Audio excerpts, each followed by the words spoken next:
Okay, so far we've talked about a bunch of different techniques for finding antiderivatives of various types of functions, which, of course, by the fundamental theorem of calculus, allows you to find the definite integral of a function. Now, there's one more topic that we need to talk about in chapter 7. And this one is not an integration technique, but rather just a different kind of integral problem. This one is about improper integrals.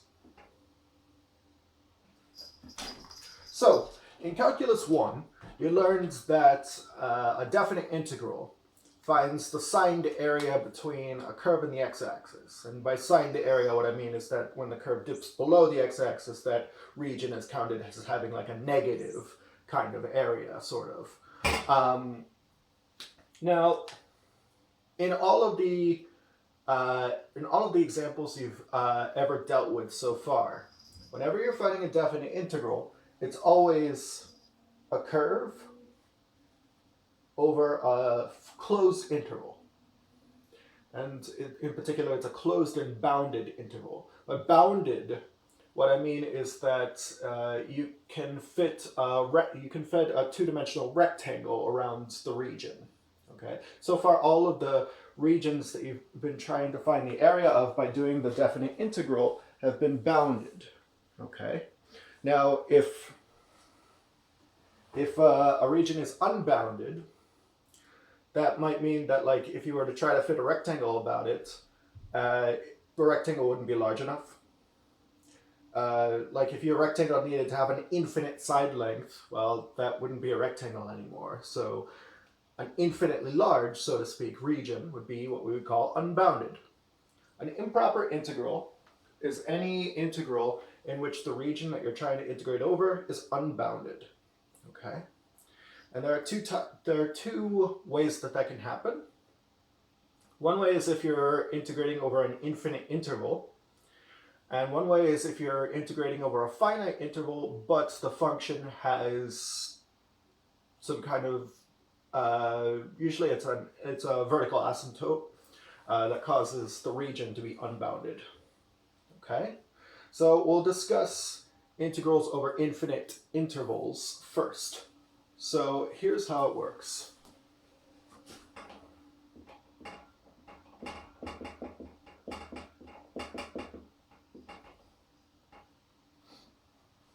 So let f be a function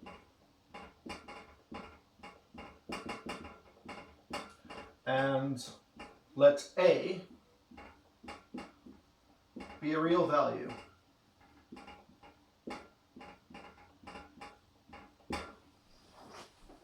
So f is any function you want as long as it's defined over an appropriate region, and a is just any real value you want. Okay, so first of all, the improper integral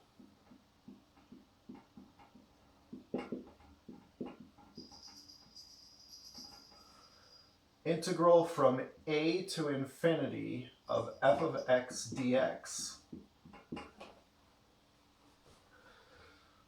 So this thing is what I'm defining now. This thing is the limit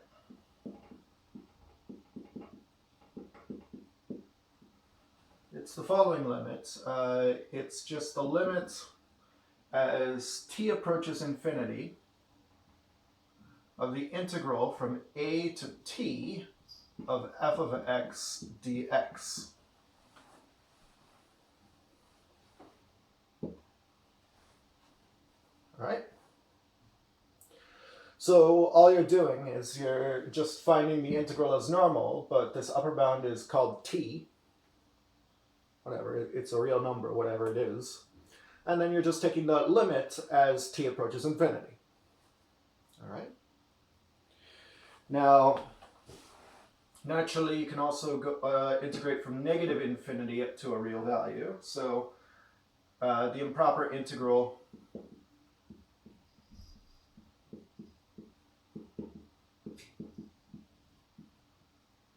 from negative infinity up to a of f of x dx, and this is what I'm defining now,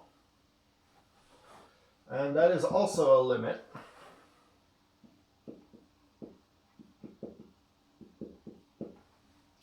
this is, let's call it the limit as s approaches negative infinity of the integral from s to a of f of x dx. All right, so very similar. It's just now the left bound, the lower bound, is approaching negative infinity.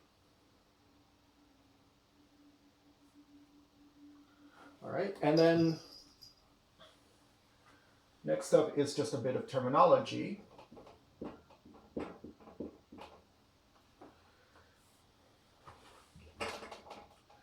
We say that an improper integral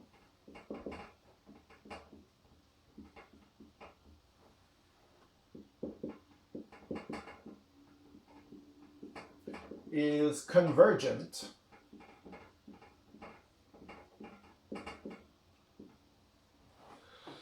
if the limit has a real value.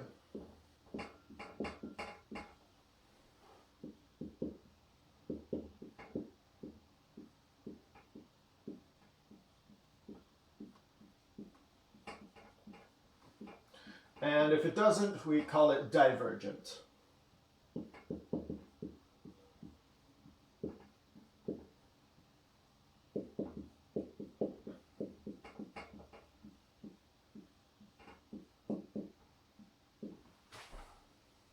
Okay. These terms convergent and divergent will also come up later when we discuss infinite series.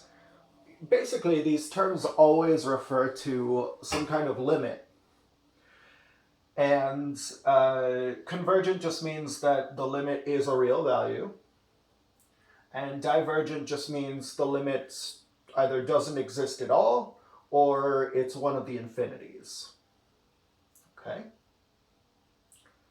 So in particular here, our improper integrals, by definition, are limits, certain limits of certain things.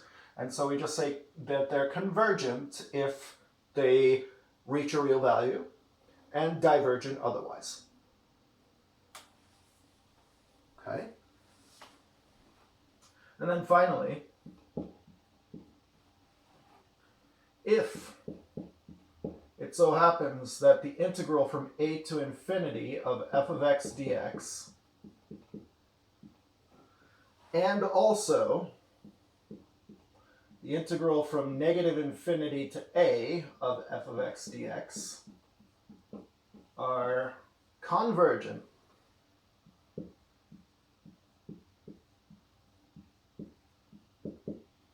we define the integral from negative infinity to positive infinity of f of x dx is the integral from negative infinity up to a of f of x dx plus the integral from a to infinity of f of x dx. Okay? So this is the stuff we're dealing with first. And of course, we're not going anywhere without some examples.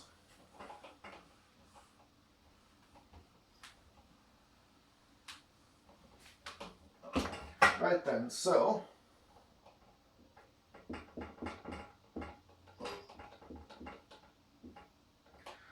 let's suppose we're given the improper integral from 1 to infinity of 1 over 2x plus 1 cubed dx.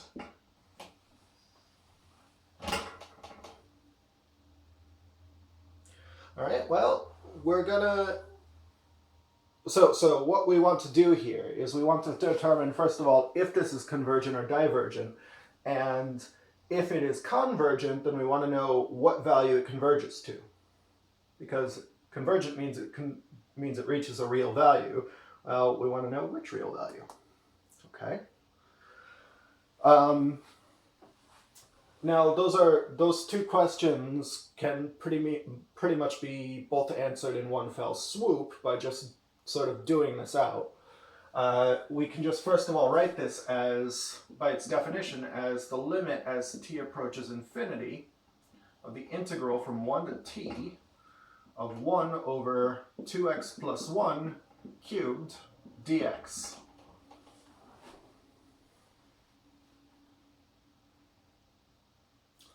Now then, just like you normally would, you can find the antiderivative of 1 over 2x plus 1 cubed. Easiest way to do that, I think, would be u substitution. U equals 2x plus 1.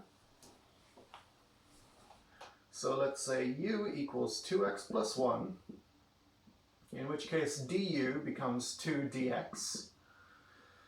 And so this becomes the limit as t approaches infinity of the integral of, well, I guess this would now be 1/2 1 over u cubed du.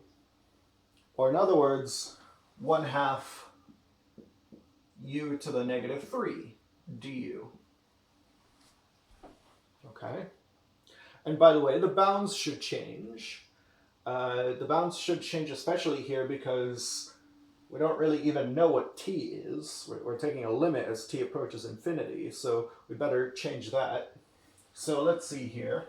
When x equals 1, that's the same as saying u equals 2 times 1 plus 1, which is just 3. And when x equals t, well, we don't necessarily know what t is, but that's okay, because whatever it is, u would have to be 2t plus 1. So u is going to be 2t plus 1. And so then this is the integral from 3 to 2t plus 1 of 1/2 u to the negative 3 du. Okay? So now from here, just as normally, we would take the antiderivative. So we add 1 to the exponent and divide by the new exponent. So this becomes the limit as t approaches infinity of, let's see here, I suppose this is going to be negative 1 over 4 u to the negative 2, evaluated from 3 up to 2t plus 1. Now then, this is just going to become the limit as t approaches infinity. Let's see here. I guess this is negative 1 over 4. And then u to the negative 2 can be written as 1 over u squared. So this becomes 2t plus 1 squared in the denominator. And then we subtract from that negative 1 over 4, and then 1 over, let's see, 3 squared, so that's just going to be 9.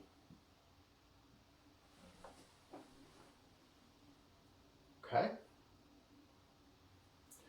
So now, of course, this just becomes 1 over 36.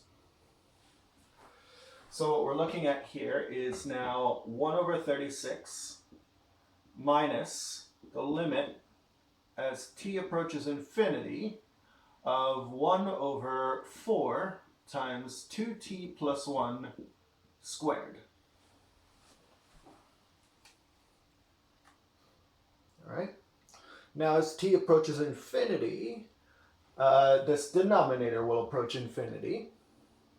And as you hopefully remember from Calculus 1, if the numerator is remaining constant and the denominator is approaching infinity, then the whole fraction is going to approach 0.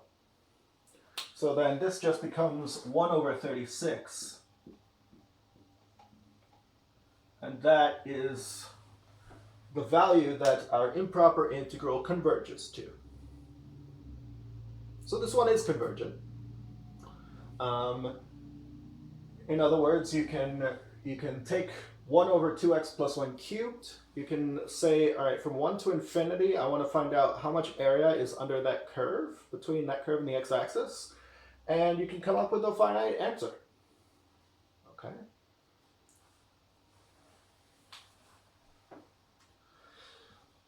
So let's do some more examples, of course.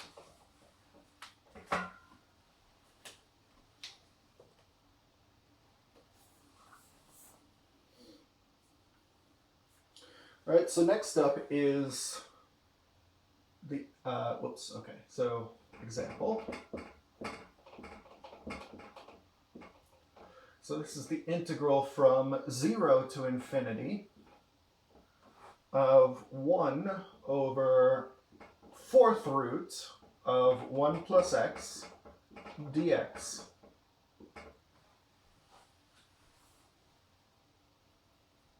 All right, and once again, we're trying to figure out, first of all, whether this is convergent or divergent. And then if it is convergent, then what value does it converge to? And so just as in the previous example, we're just going to figure that out. We're going to figure out the answer to both of those questions in one fell swoop by just kind of doing this out. First of all, let's write this by its definition. This is, by definition, the limit as t approaches infinity of the integral from 0 to t of 1 over the 4th root of 1 plus x dx. Okay, and that's just by our definition of what we mean by the integral from 0 to infinity. Now then, this one should also be done by u substitution. This one we can say u equals 1 plus x and go from there.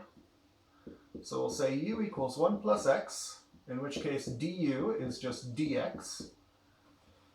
And the bounds will change. Let's see here. When x equals 0, that's the same as saying u equals 1 plus 0, which is just 1. And when x equals t, whatever t is, u has to be 1 plus t. So now this becomes the limit as t approaches infinity of the integral from 1 to 1 plus t of, let's see, 1 over the 4th root of u, I suppose. Although in this case I'd prefer to write it as u to the negative 1/4, and then there's a du, of course.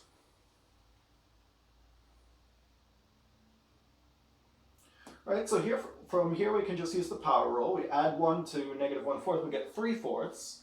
Then if you divide by 3/4, well, that's the same as multiplying by 4/3. So this is going to end up being the limit as t approaches infinity of, well, I guess it would be 4/3 u to the 3/4 evaluated from 1 to 1 plus t.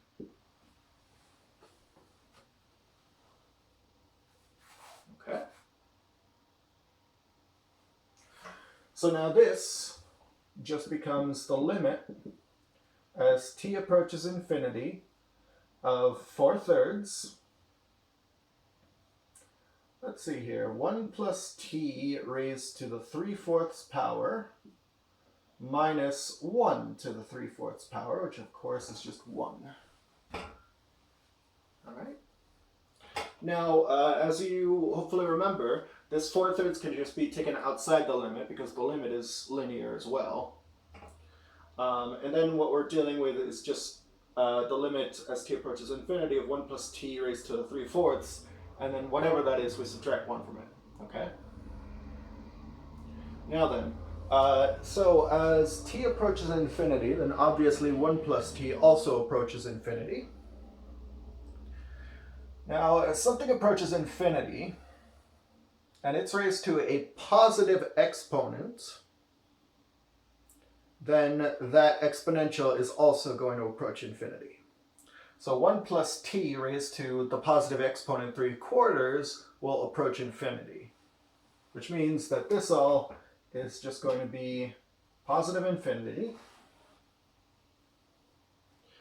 And that means that the integral diverges, because again, infinity is not a real number. Okay? So we'd say the improper integral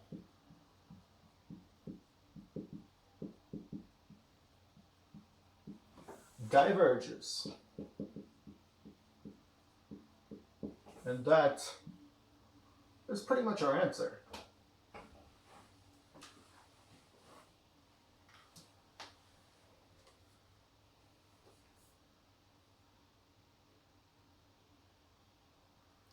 All right, let's do another one.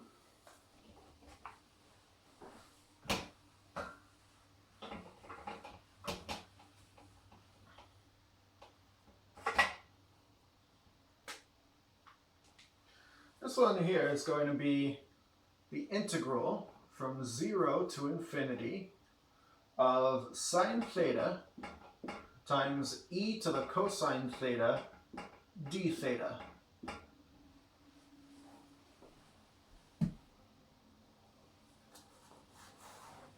So as always, we're just going to write this using its definition. So this is the same by definition as the limit as t approaches infinity of the integral from 0 to t of sine theta e to the cosine theta d theta.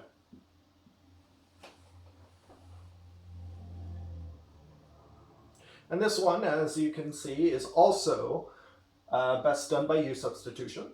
U equals cosine theta here will allow us to handle this. So if we say u equals cosine theta, then du becomes negative sine theta d theta. By the way, when theta is 0, well, that's the same as saying u equals the cosine of 0. Cosine of 0 is 1, so this would mean u equals 1. And when theta is t, well, u would be whatever the cosine of t is. All right? And so the bounds change like this, which means that what we're looking at now becomes the limit as t approaches infinity of the integral from, let's see here, 1 up to cosine t of negative e to the u du.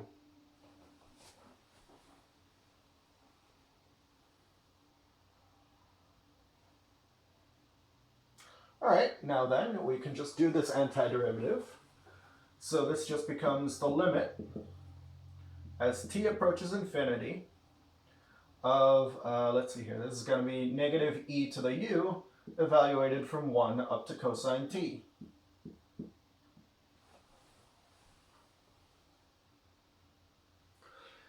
So you figure this out, and it's going to be just the limit as t approaches infinity of, I guess this would be e to the 1, which is just e, minus e to the cosine t.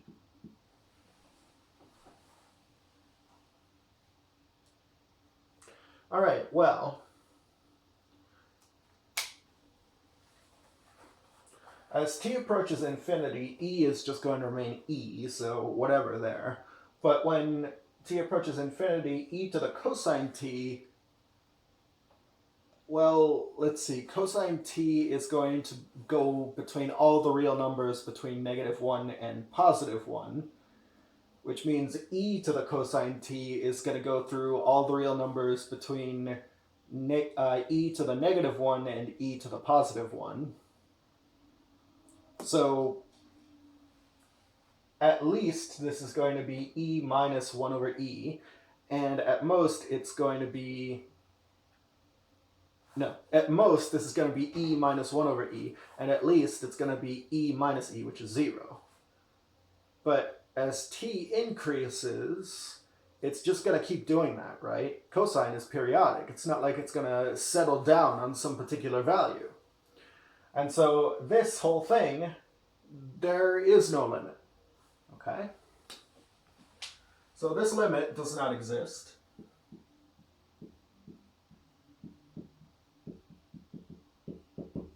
And that means the integral is divergent. The improper integral, that is. Okay? So what you see in these two examples is there's more than one way to have a divergent improper integral. This one has a divergent improper integral because it's infinitely large. This one has a divergent improper integral because the limit doesn't exist at all.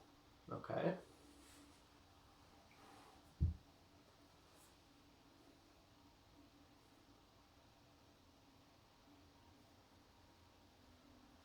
All right, and let's look at one more.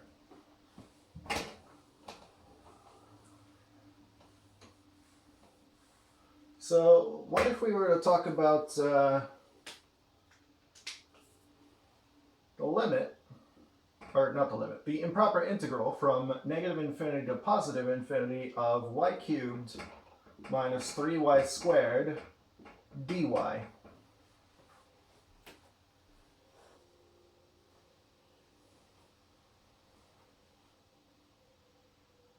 All right, well, negative infinity to positive infinity, that is going to end up being the sum of two improper integrals. One of these is going to be from negative infinity up to whatever value you choose. I'm going to choose 0, just because it's convenient.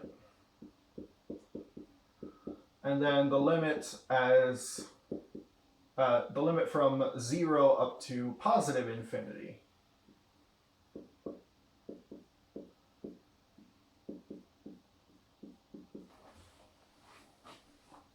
This is an X, even though it didn't look like it on my first draft. So now, by definition,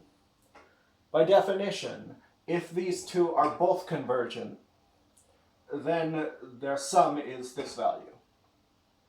And of course, if one or both of these is divergent, then this is also divergent. Or, well, I guess we could say it doesn't exist. Yeah, all right? Either way, you don't get a real value for it. So, these integrals are easy. These are just polynomials, right? So this first one is just going to be the limit as s approaches negative infinity of, I guess this is going to be 1/4 y to the 4th minus y cubed, evaluated from s up to 0. And then the limit as t approaches positive infinity of 1/4 y to the 4th minus y cubed, evaluated from 0 up to t.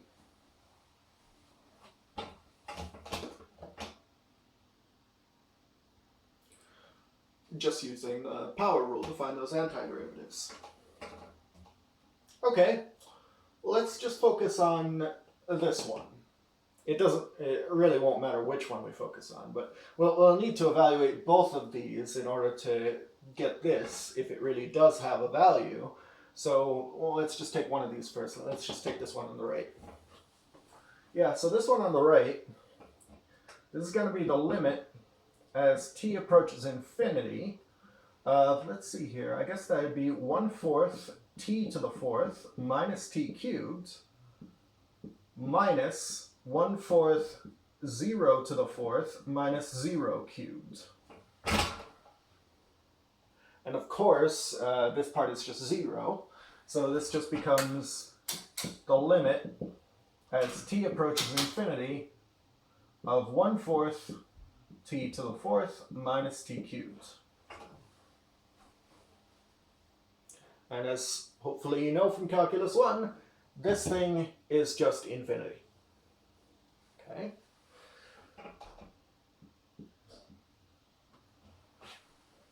So that thing is just infinity, and that means that it's not true that both of these converge.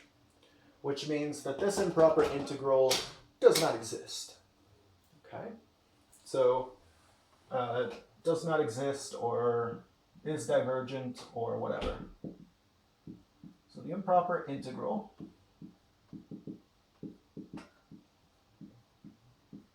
does not exist, we'll say.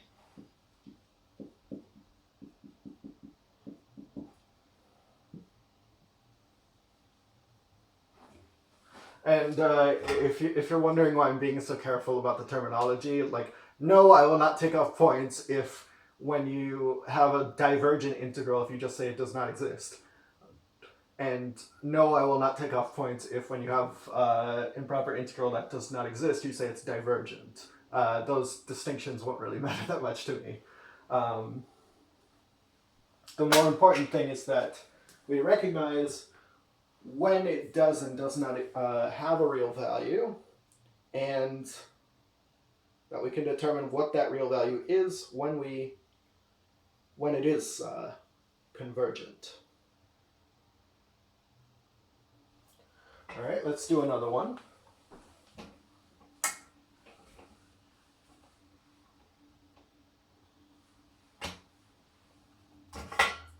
So this one will be the integral from 1 to infinity of natural log of x over x squared dx.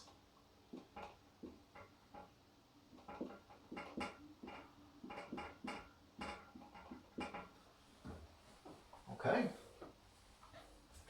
Now this one, I don't think it's so easy to just use u substitution on this. If we're natural log of x over x, I think that would be fine. But since it's over x squared, I don't think that quite suffices. No, instead, to do this one, we're going to need to use integration by parts. So, first of all, this is the limit as t approaches infinity of the integral from 1 to t of natural log of x over x squared dx, by definition. Then, we'll use integration by parts on this. I'm going to say u equals ln x and dv equals 1 over x squared dx. If you do that, then du becomes 1 over x dx, and v ends up being, I guess this is negative 1 over x. Okay, and you can figure that out by the power rule. So, this now becomes the limit as t approaches infinity of, let's see here, uv, so that's going to be negative ln x over x, evaluated from 1 up to t, minus the integral of v du, so that's going to be negative integral from 1 to t of 1 over x squared dx.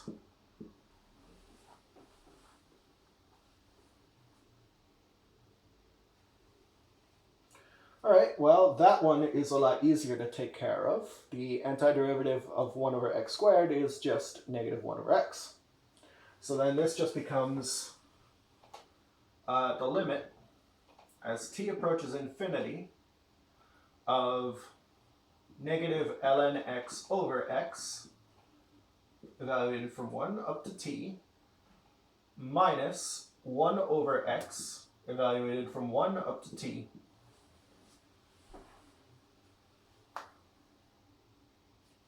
All right. So now from here, well, you know, you can do this out. You get the limit as t approaches infinity of, let's see here, the first part is this is going to be negative ln t over t.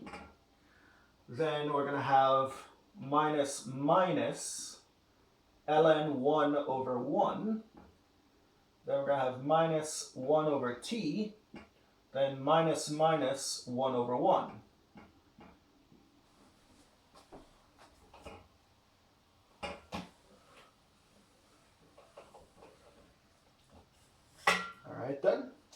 So natural log of 1 is 0, so we can just forget about that term.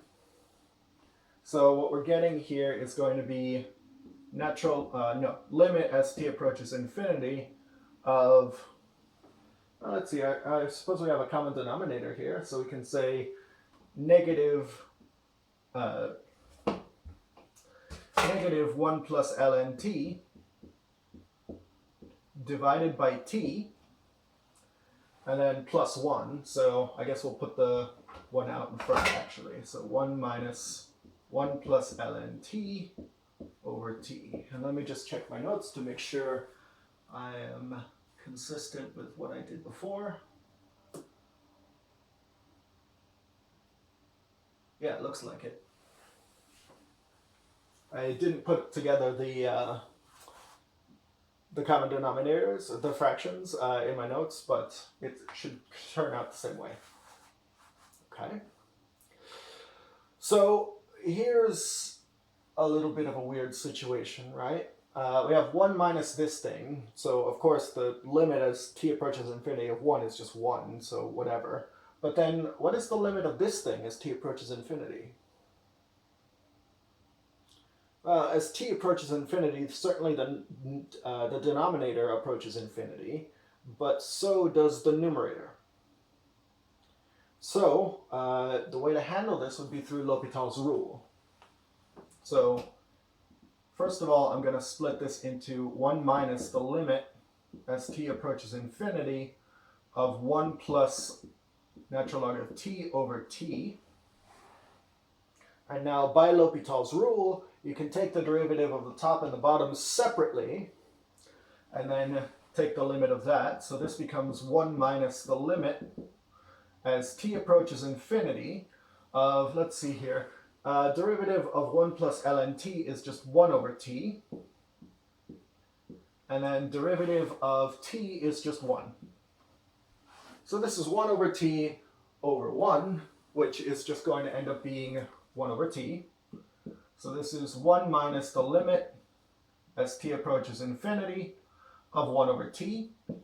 And now, as I said before, as t approaches infinity, this denominator gets very large, which means the whole fraction gets very small, and so what we get is just 1. And so our improper integral converges to 1. Okay?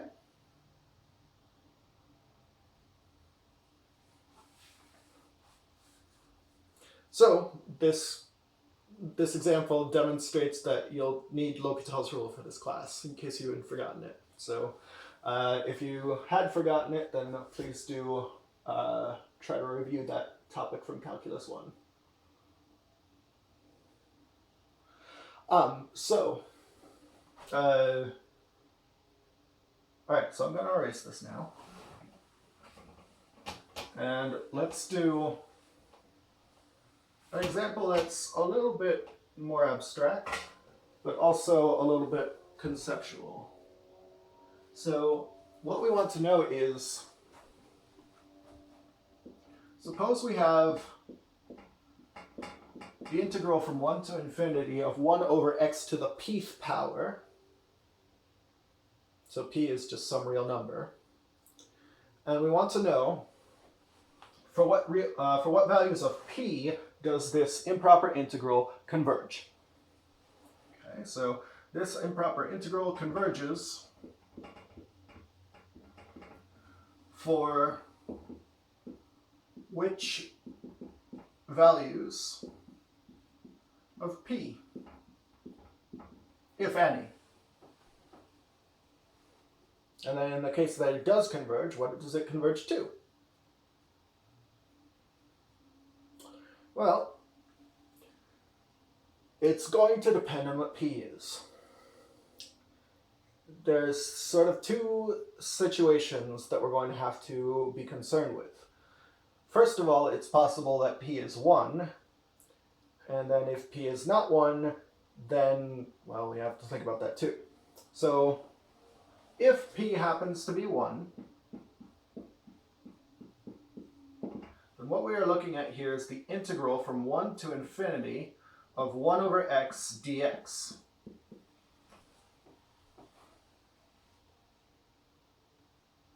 This is the exception to the power rule. You cannot use the power rule on x to the negative 1, at least for taking the antiderivative, because if you try to do that, you'll add 1 to negative 1, get 0, and then try to divide by 0? But no, you can't do that. So instead you need a function whose derivative is 1 over x, and that would just be ln absolute value of x. Okay? So, first of all, this is the limit as t approaches infinity of the integral from 1 to t of 1 over x dx, which, as I just mentioned, is the limit as t approaches infinity of natural log of the absolute value of x evaluated from 1 up to t.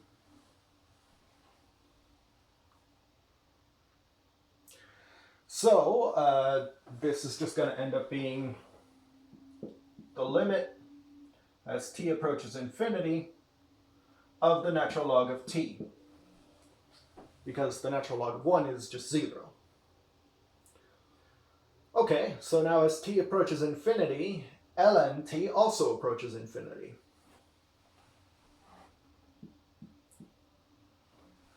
So what that tells us is that if p equals 1, then this improper integral is divergent. All right, well, that's some progress, I suppose. So now let's say p is not 1. What then? So if p is not the number 1, then what we're looking at here can be rephrased as the integral from 1 to infinity of x to the negative p dx.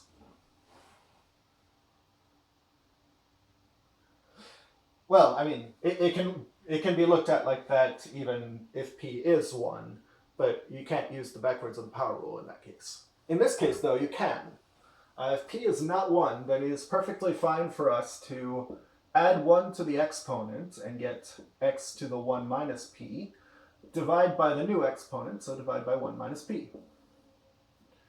Oh, and actually, I guess I skipped a step here. We should say that this is the limit as t approaches infinity of the integral from 1 to t of x to the negative p dx, which, you know, like I said, just becomes the limit as t approaches infinity of x to the 1 minus p divided by 1 minus p, evaluated from 1 up to t.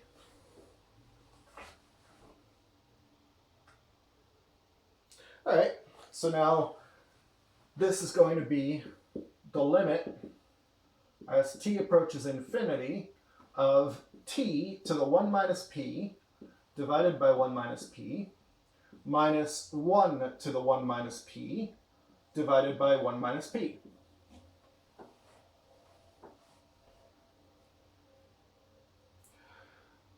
One to the 1 minus p is, of course, 1. And so we have 1 over 1 minus p in this term and 1 over 1 minus p in this term, which means we can factor it out. So this can just become limit as t approaches infinity of 1 over 1 minus p times t to the 1 minus p minus 1. And by the way, the constant can actually be pulled outside the limit because, as I said, the limit is linear as well. So that means this can become the limit, this can become 1 over 1 minus p times the limit as t approaches infinity of t to the 1 minus p minus 1. Now then, as t approaches infinity, t raised to the 1 minus pth power, that could approach different things depending on what p is specifically. First of all, if p is 1, then t to the 1 minus p is just 1 because it's t to the 0. And then you take the limit as t approaches infinity of 1 and you just get 1. But we're not dealing with that case because, again, we assume that p is not 1. So that's not important here. I just want to mention that just as an example to show that the exponent really does matter. So, if 1 minus p happens to be a positive number, yes, so let's deal with the subcase where 1 minus p is a positive number, or in other words, a number greater than 0. In that case, this just becomes, well, 1 over 1 minus p, limit as t approaches infinity of t to the 1 minus p minus 1, that's going to end up approaching infinity. Because you're raising something very large to a positive power. Depending on whether it's 1 or greater than 1, you could be getting like an even larger number, or I meant to say less than 1 or greater than 1. Or if you raise it to a power less than 1, then you'll be taking some kind of root. But that will still approach infinity if t approaches infinity. Now, on the other hand, if it so happens that 1 minus p is less than 0, now we're talking about 1 over 1 minus p, limit as t approaches infinity of t to the 1 minus p minus 1. Well, let's see. T to the 1 minus p, t to a negative exponent in this case. That's the same as having 1 over t to a positive exponent. And like we just mentioned, t to a positive exponent is going to approach infinity. So then 1 over that is going to approach 0. So then this is just going to approach negative 1, which just gives us 1 over p minus 1. You know, 1 over 1 minus p times negative 1 is 1 over p minus 1. Okay? So that shows us that this converges if and only if 1 minus p is less than 0, which, by the way, is the same thing as saying p is greater than 1. And then if p is greater than 1, then this is the value it approaches, 1 over p minus 1. Okay? Otherwise, it diverges.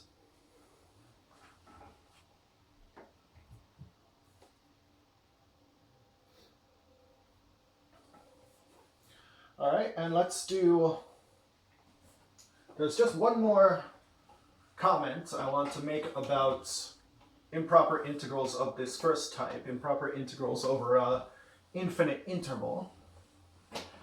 And that is concerning the comparison tests.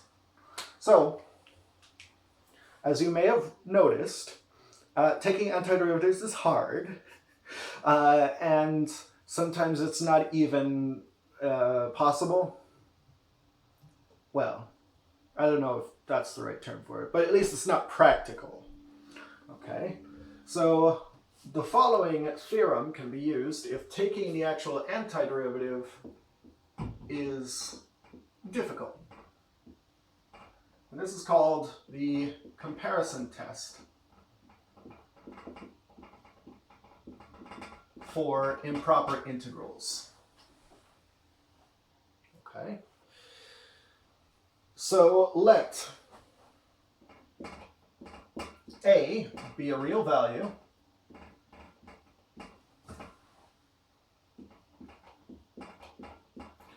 and let f be a continuous function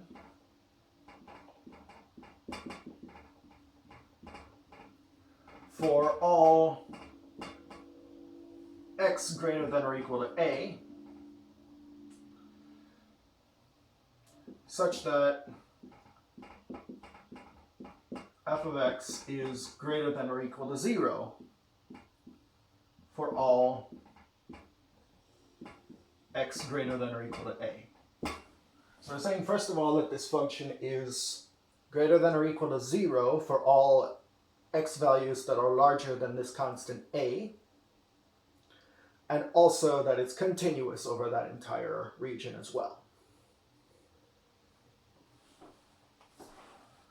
So, if that's the case, then these two theorems apply. Suppose that for all x greater than or equal to a, f of x is less than or equal to h of x. In my notes I said g of x, but I actually think h of x is a better notation here. So let's say h of x is an upper bound for f of x. In other words, meaning that h of x is a function whose values are always larger than or equal to the values of f. Okay. If it so happens that the integral from a to infinity of h of x is convergent,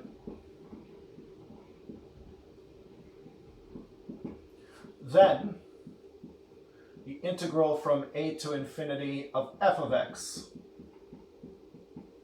is also convergent.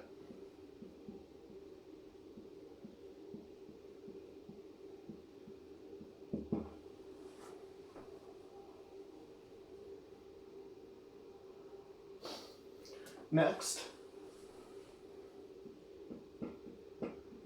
suppose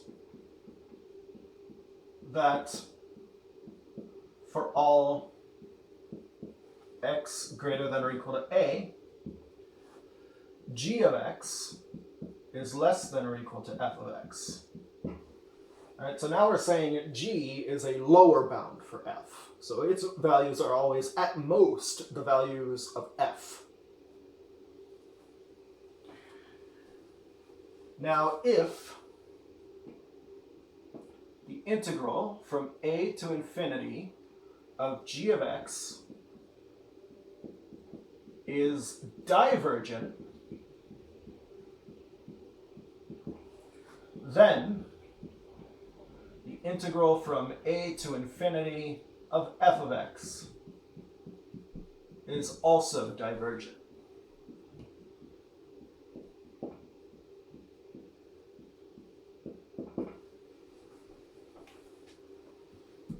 Okay?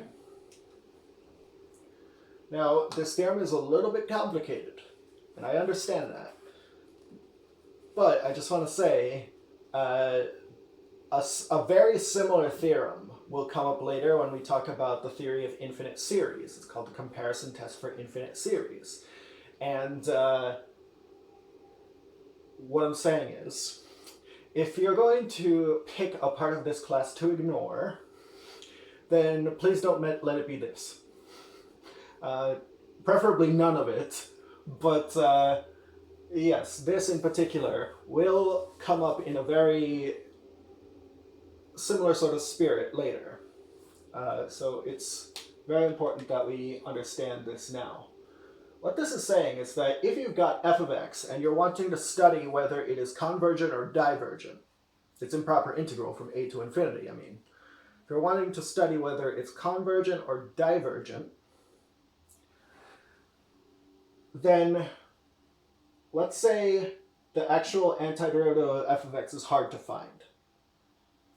In that case, what you can do is you can find a function that's larger than it, an upper bound, called h. And then if you can find the antiderivative of that and then do that improper integral, and it turns out to be convergent, then the integral of f of x is also convergent. Okay? But if you come up with this upper bound and this integral is divergent, that tells you nothing. Okay? If you come up with a lower bound and the integral is divergent, then that tells you the integral you're studying is divergent. But by the same token, if you come up with this lower bound and the integral of that lower bound is convergent, that tells you nothing as well. Okay? Because it's easy to come up with a function that has larger values than your current function that's divergent, or a function that has smaller values than your current function that is convergent. But it's saying something far more important. If you can come up with a larger function, an upper bound, which is convergent, or a smaller function, a lower bound, which is divergent. Okay? So I'm saying it's complicated and it can be easily misused. All right? So, of course, we're going to do some examples.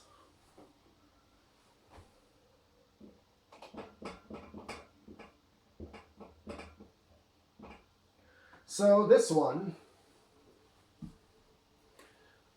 we want to determine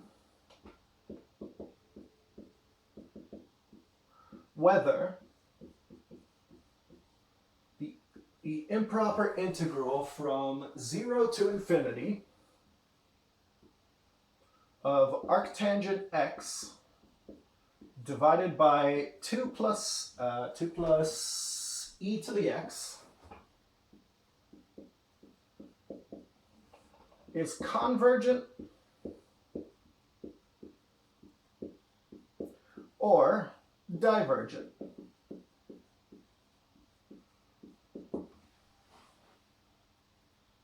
Okay.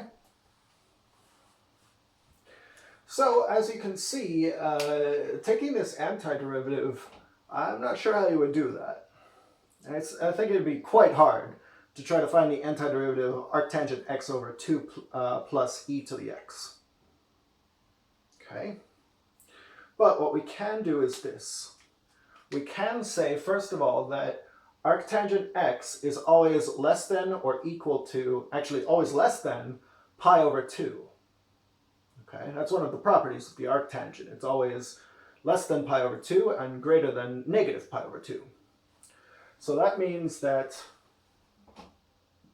arctangent x divided by 2 plus e to the x, that's definitely less than pi over 2 divided by 2 plus e to the x. You make the numerator larger, you got to make the fraction larger, right? At the same time, this is less than pi over 2 divided by e to the x. Because now, if you make the denominator smaller, then you'll make the fraction larger. And by the way, this same thing can be written as pi over 2 e to the negative x. Okay? So what we've done here so far is we've established that this function right here, pi over 2 e to the negative x, is an upper bound on this function. Its values are always greater than or equal to the values here. Okay? So where I'm going with this is I'm wanting to use the first part of the comparison theorem. I want to get that this is convergent, because if I get that this thing is convergent, then this smaller thing also has to be convergent. However, as I said before, if I find that this upper bound is divergent, then I'm out of luck. I'm going to have to just try something else. So, let's look at this. We're going to take the integral from 0 to infinity of pi over 2 e to the negative x dx. And the reason why we chose that function, because there are plenty of functions that are upper bounds for this, but the reason why we chose this one in particular is because it would be easy to integrate, easy to find the antiderivative. Okay? So anyway, this is pi over 2 times the limit as t approaches infinity of the integral from 0 to t of e to the negative x dx. So the antiderivative is going to be negative e to the negative x. So this is pi over 2 limit as t approaches infinity of, well, I guess negative e to the negative x evaluated from 0 up to t. So you evaluate that at the bounds, and what you get is pi over 2 limit as t approaches infinity of, let's see, e to the 0, which is 1, minus e to the negative t. Okay. So now as t approaches infinity, e to the negative t approaches 0, which means that this whole thing approaches pi over 2. So now, what we just found is that the improper integral of our upper bound is in fact convergent. All right? And so the comparison test now indicates that this integral has to also be convergent. Okay? So by the comparison test,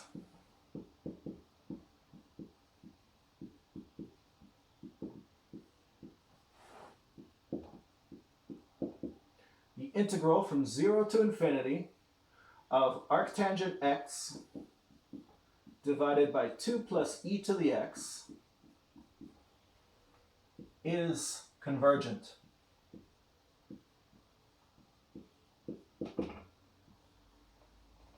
Okay.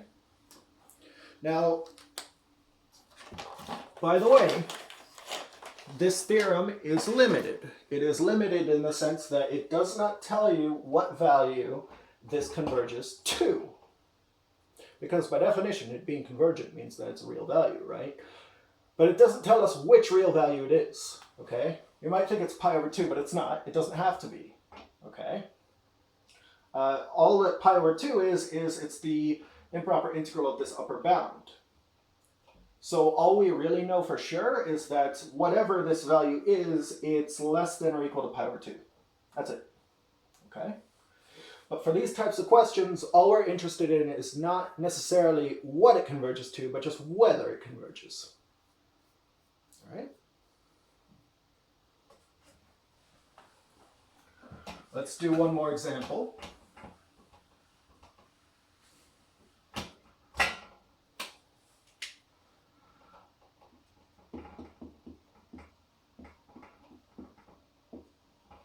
So in this one, we want to determine whether 1 plus sine squared x over root x is convergent or divergent.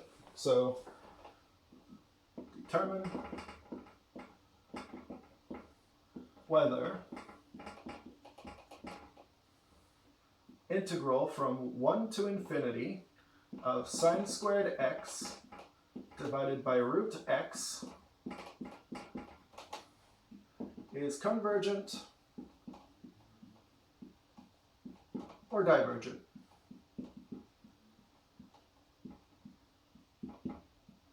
And again, as you can see, the directions are not asking us to determine what value it converges to if it's convergent, just whether it converges or not. Okay? Because again, the comparison test cannot tell you that. That's not part of its function. So, oh wait, I messed this up. This isn't the right integral. It should be this one. That numerator should not be just sine squared, but rather 1 plus sine squared. Yes, okay. Right then, so in order to handle this, well, I think what bothers me the most about this is the sine squared there. If that weren't there, then this would just be 1 over root x. And then that would be easy to find the antiderivative of, right? Whereas that sine squared, I think, is messing everything up. Okay, so what happens if we just get rid of it? Well, you'll get something that's not equal, but that might be okay because we're not necessarily looking for something that's equal, we're just looking for something that is related. So if you just had 1 over root x, well, whatever that is, it would have to be less than or equal to 1 plus sine squared x over root x. All right, because sine squared,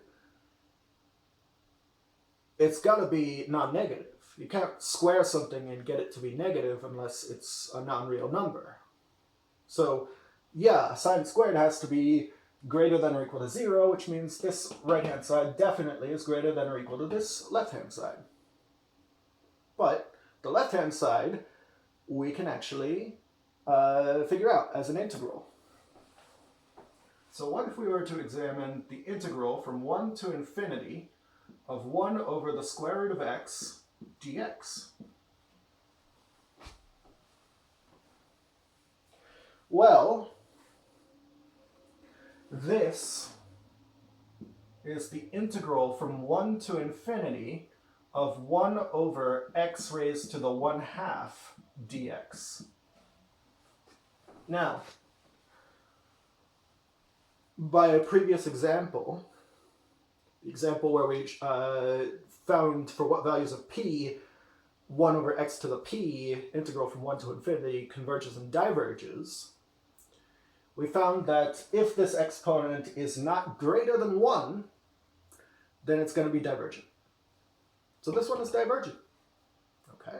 And that's by the example I did 2 examples ago, I guess. All right? So since 1/2 is certainly less than or equal to 1, the integral from 1 to infinity of 1 over x to the 1/2 is divergent.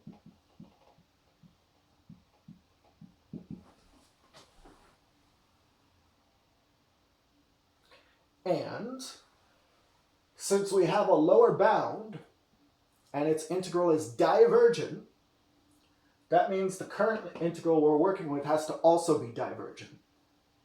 And so that's it. All right? So this tells us that by the comparison theorem, or comparison test, either way, the integral from 1 to infinity of 1 plus sine squared x divided by root x dx is divergent.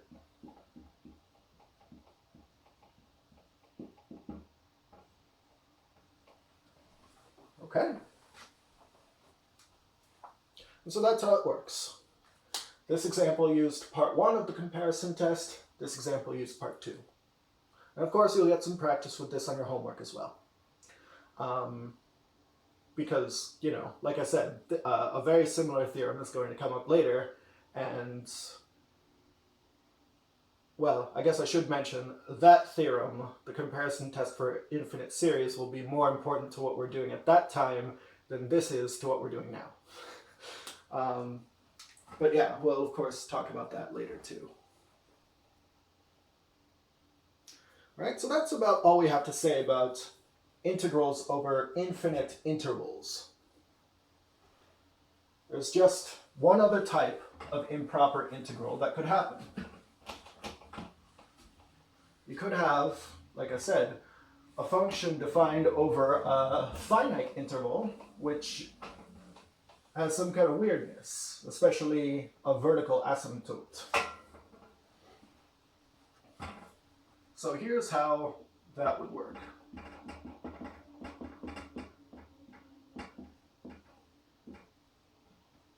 So let A and B be real values such that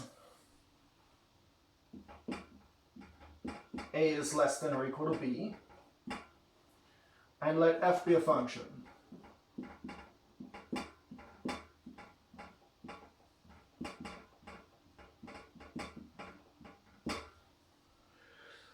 First, if f is defined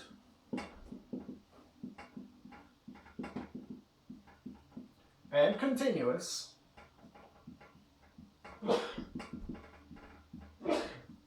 on the interval from A to B open on the left, so this means the set of all the real numbers that are between A and B and greater than or equal to A less than B, so don't include B but do include A, in other words, and has a vertical asymptote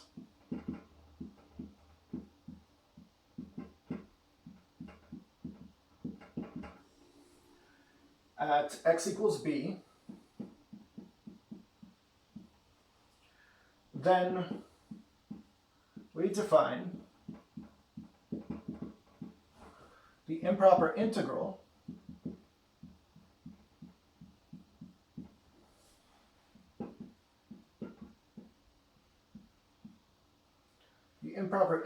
from a to b of f of x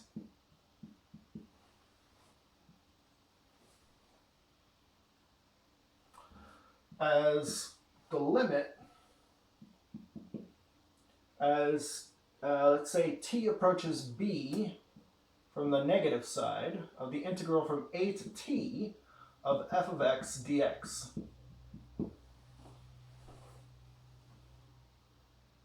Okay. Then,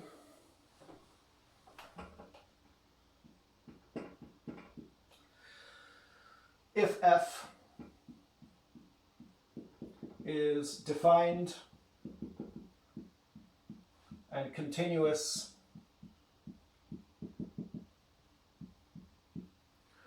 on the interval from a to b closed on the right, so that means all the real numbers that are greater than a and less than or equal to b, and has a vertical asymptote at x equals a,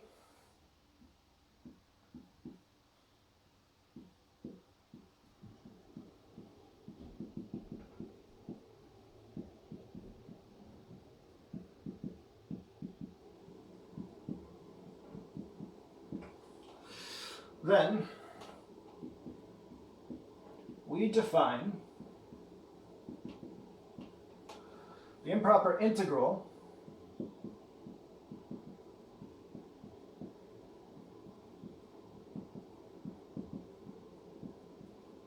from a to b of f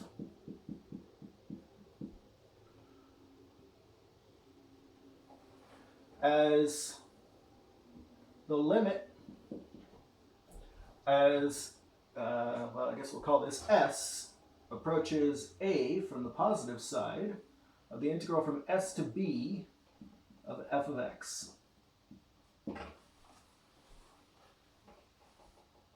Okay? So two different kinds of situations. First of all, it's possible that your function might blow up at the right-hand side of the interval, in which case you're taking a limit as the upper bound approaches b from the left side. It's possible that it blows up on the left side of the interval, in which case you're going to take the limit as the lower bound approaches a from the right side. And then, of course, there's one more thing. You might have that asymptote occurring somewhere in between the two bounds of the interval. So given a real value, c, such that a is less than c, and that's less than b, so c is somewhere between a and b. If f has a vertical asymptote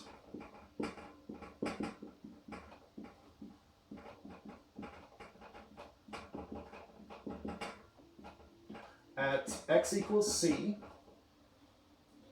and both of the integral from a to c of f of x and the integral from c to b of f of x exist, and by that I mean are convergent, then we define the improper integral from a to b of f of x as the sum of those two. The integral from a to c of f of x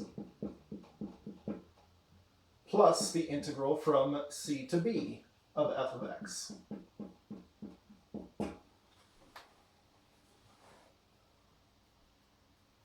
Okay? So now, this second type of improper integral is a little more duplicitous. It's not so obvious that you're dealing with an improper integral because neither of the bounds are infinite. But if you do screw up and not realize that you're dealing with an improper integral, not just an ordinary definite integral, you will get the wrong answer most of the time. Okay? So this is you need to be very careful when you're handling this. So why don't we look at some examples, of course.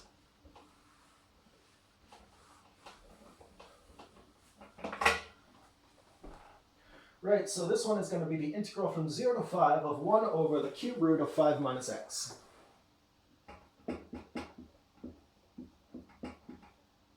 So, integral from 0 to 5 of 1 over cube root of 5 minus x.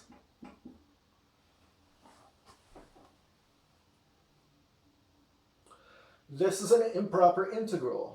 It's an improper integral because this function right here has a vertical asymptote when x equals 5. So that means that what we're dealing with here is actually, by definition, the limit as t approaches 5 from the negative side of the integral from 0 to t of 1 over the cube root of 5 minus x dx. Now, we can do u substitution. We can say u equals 5 minus x, in which case du is negative dx. And the bounds also change. When x equals 0, that's the same as saying u equals 5.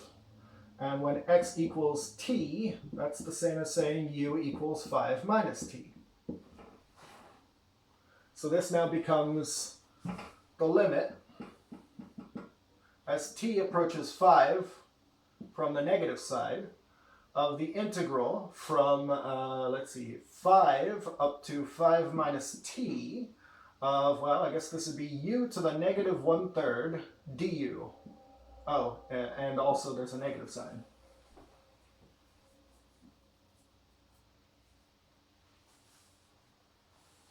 All right, so then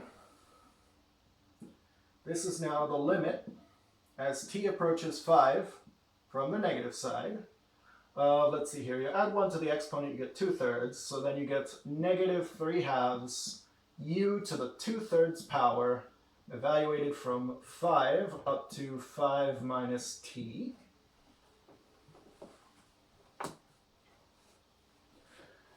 This becomes 3/2 times the limit as t approaches 5 from the negative side of, let's see here, this is going to be 5 to the 2/3 minus 5 minus t to the 2/3.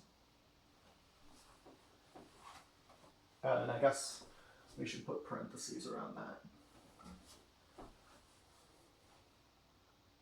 All right, so now as t approaches 5 from either side, really, it wouldn't matter, this is just going to approach 0. And so all we're going to get is 5 to the 2/3 minus 0 times 3/2. So then this becomes just 3/2 times 5 to the 2/3.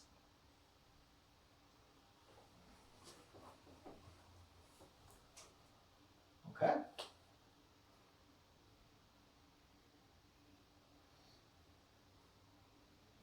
Now let's do one more example. And this one is going to be of this third type of improper integral over a finite region, or finite interval. So this one is a little bit trickier.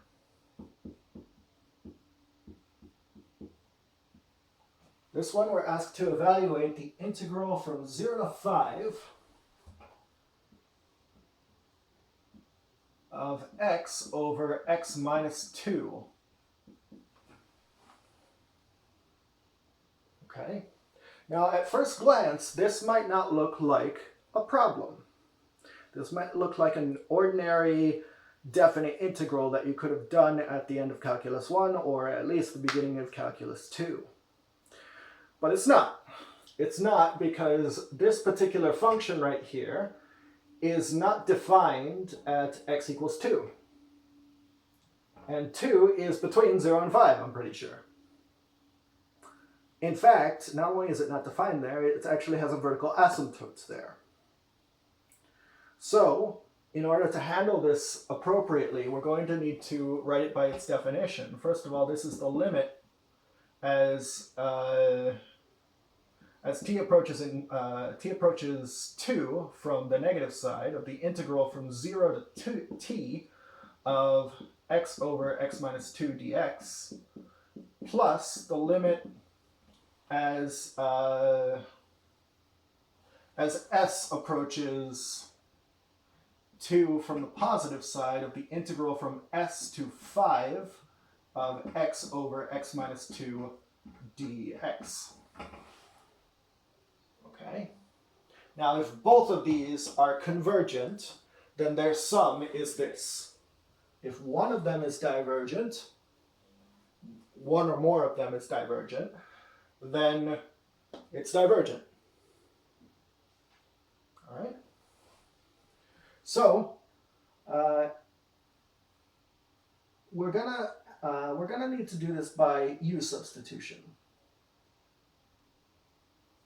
Or at least that's one way of doing it. I guess I did it a different way in my notes, but I'll do it by u substitution for the for this part. Now, you can do the same u substitution for both of them, but I'm just going to focus on this particular one, the second term here. So I want to set u equals x minus 2. In that case, du is just the same as dx, right?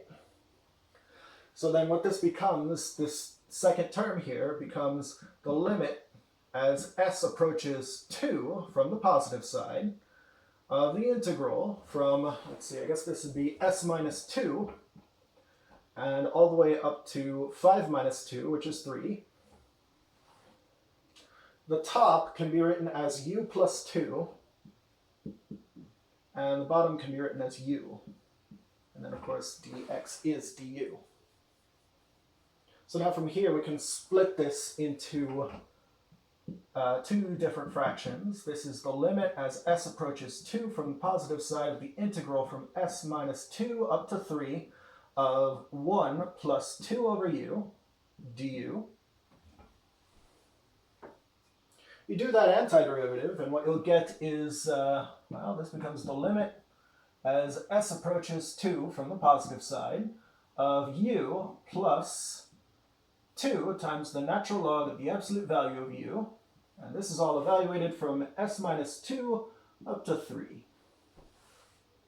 So this then is going to be the limit as s approaches 2 from the positive side of, let's see here, first we're going to have 3 plus 2 times natural log of 3, then minus s minus 2 plus 2 times the natural log of, well, s minus 2. Okay. So now 3 plus 2 natural log of 3 is just whatever, it's a constant. Then s minus 2 approaches 0. And if s minus 2 approaches 0, that would mean that the natural log of s minus 2 has to approach negative infinity. So this is negative infinity, and therefore the integral is divergent.